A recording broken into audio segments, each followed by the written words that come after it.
flexing and extending the hip joint. We're really just we're keeping it low. We're just flexing and extending the hip joint before we work our way up through the spine. Yep.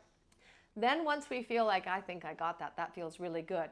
Then it kind of goes like this. You're going to inhale, you're going to kick as far as you can. Then there's a place where you're like, that's kind of all I got. Well, guess what? It's no longer the leg's job to do the work. Now your job is to create spinal flexion to create more movement of the leg.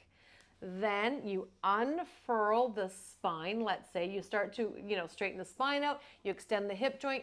The leg is going to hit about around 30 degrees. I don't want you to get too crazy about it, but it's around, you'll feel it. It kind of kicks. Now, it's your job to decide where do you want the extension to happen. A lot of us go into our lumbar because it's the easiest, and you can feel the whole chest falls forward. You're not going to let that happen. The only way you're not going to let that happen is you're going to take your pelvic half, you're going to stretch your pelvic half out, which brings your sacrum with it, which stretches your lumbar. Then you're going to bring the leg further back behind you because you go into thoracic extension. So she's going to extend her thoracic so much that it's going to open her hip. She's going to extend her hip a little bit more. Yeah?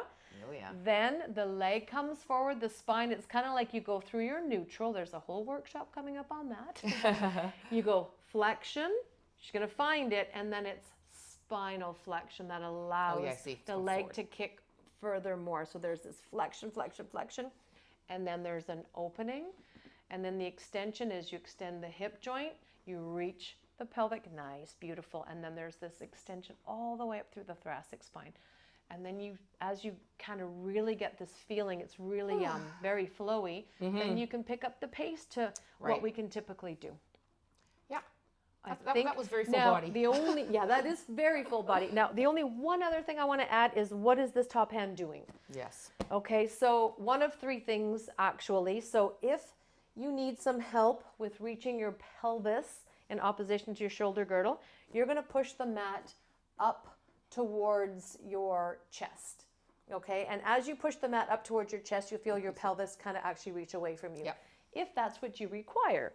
Now, if you need more shoulder girdle organization, you can pull the mat the other way, and that actually picks her rib cage up into her shoulder girdle, or you can just use it as a kickstand to stabilize you, which in that case, you're just kind of pushing the hand down. I lied because I have one more thing. Okay. Right where your greater trochanter is, the bottom one, I want you to imagine that is your spike. So if you could imagine that, you spike your greater trochanter down.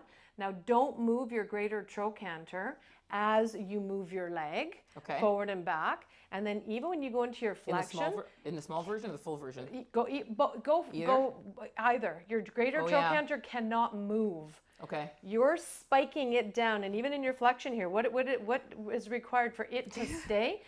What's required is more spinal flexion instead of just taking your pelvis and pulling it up into your body, kind of thinking that you're doing this flexion. Yeah, it's kind of cool, eh? Yep.